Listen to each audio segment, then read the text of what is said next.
Dans ma vidéo résumant le livre Père riche, Père pauvre de Robert Kiyosaki, je vous avais décrit que pour devenir riche, il fallait minimiser ses dépenses, limiter les passifs et se concentrer sur les actifs. Dans cette vidéo, je vais vous présenter le cadran de cash flow qui représente les 4 possibilités de générer un revenu. En haut à gauche, vous avez les employés qui sont représentés. C'est ce qui constitue la majorité de la population et je fais partie de cette catégorie à ce jour. Nous échangeons notre temps et nos efforts contre de l'argent. Si nous ne travaillons pas, nous ne sommes pas payés, sauf congés payés et autres RTT. Dans cette catégorie, ce qui est recherché, c'est la sécurité. Avoir un CDI, c'est ce que vise la majorité des personnes sortant de l'école.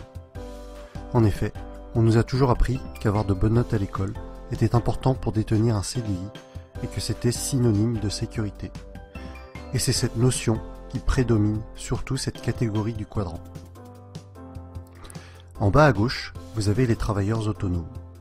Ils ont leur propre business. C'est ce qui représente les fonctions libérales telles que médecin, vétérinaire, avocat ou dentiste. Ces personnes attachent de l'importance à leur indépendance, préfèrent prendre les choses en main elles-mêmes. La plupart du temps, elles gagnent plus d'argent que les personnes de la catégorie E, mais comme dans la première partie, elles échangent leur temps contre de l'argent. Autrement dit, si elles ne travaillent pas, elles ne sont pas payées.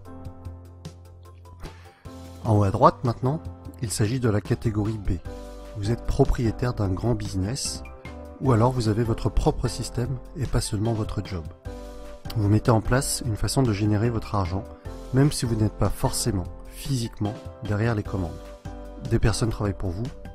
Si vous vous absentez, vous gagnez quand même de l'argent par vos employés ou votre système. Les personnes de cette catégorie B ne sont pas forcément les plus intelligentes de leur business. Au contraire, elles recherchent des personnes très compétentes pour faire fonctionner le système à leur place et elles délèguent un maximum. C'est donc le leadership qui les caractérise et une bonne communication est également requise. Ces personnes-là ne travaillent pas pour leur entreprise, mais leur entreprise travaille pour elles. Les blogueurs et les youtubeurs à succès font partie également de cette catégorie. Personne ne travaille pour eux, mais leur système, ou plutôt leur support, que ce soit articles, vidéos ou formations, génère des revenus sans qu'ils ne soient obligatoirement devant leur écran. En bas à droite, pour finir, vous avez les investisseurs. Les investisseurs trouvent des solutions pour faire travailler l'argent à leur place. Ils ne travaillent pas à proprement parler. En plaçant leur argent judicieusement, ils vont générer systématiquement encore plus d'argent. Actions, dividendes, loyers, immobilier sont leurs terrains de prédilection. Ils sont financièrement intelligents, utilisent leur argent et parfois même celui des autres pour créer leur richesse. C'est par exemple le cas pour leurs locataires qui, avec leur loyer, payent les crédits de leurs investissements immobiliers. Le constat général est à peu près le suivant. 95% des personnes sont à gauche du cadran et ont 5% de la richesse, alors qu'à droite, on est à 5% de la population qui détient 95% de la richesse. À droite, grosso modo, vous avez l'argent et le temps. Vous accédez à la liberté financière au bout d'un certain temps. Si on refait une petite analyse de ma vidéo précédente, dans laquelle je vous annonçais mon défi de quitter mon emploi actuel, cela correspond en fait à quitter la partie en haut à gauche du cadran pour basculer petit à petit dans la partie droite. Et c'est un peu dans cet esprit que Robert Kiyosaki a écrit ses livres. Si des personnes sont intéressées par l'indépendance financière, elles doivent devenir financièrement intelligentes et donc basculer progressivement des lettres ET, donc employés et travailleurs autonomes, à BI, donc propriétaires de business et investisseurs. Personnellement, mon but n'est pas d'être multimillionnaire, mais c'est la liberté au niveau de la gestion de mon temps qui m'intéresse pour vivre au rythme que je souhaite, profiter des personnes que j'aime. Et vous, où en êtes-vous personnellement? Avez-vous vraiment foi en la pseudo-sécurité de la partie E? Êtes-vous prêt à travailler jusqu'à 65 ans pour éventuellement profiter de votre retraite?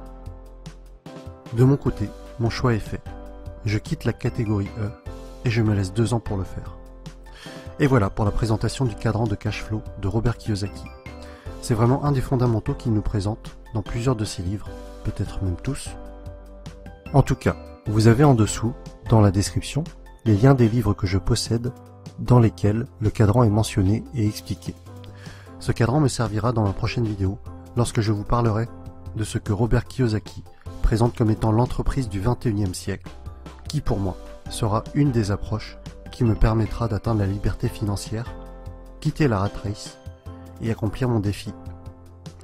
Comme d'habitude, commentez, likez, partagez, abonnez-vous. À bientôt pour la suite des aventures.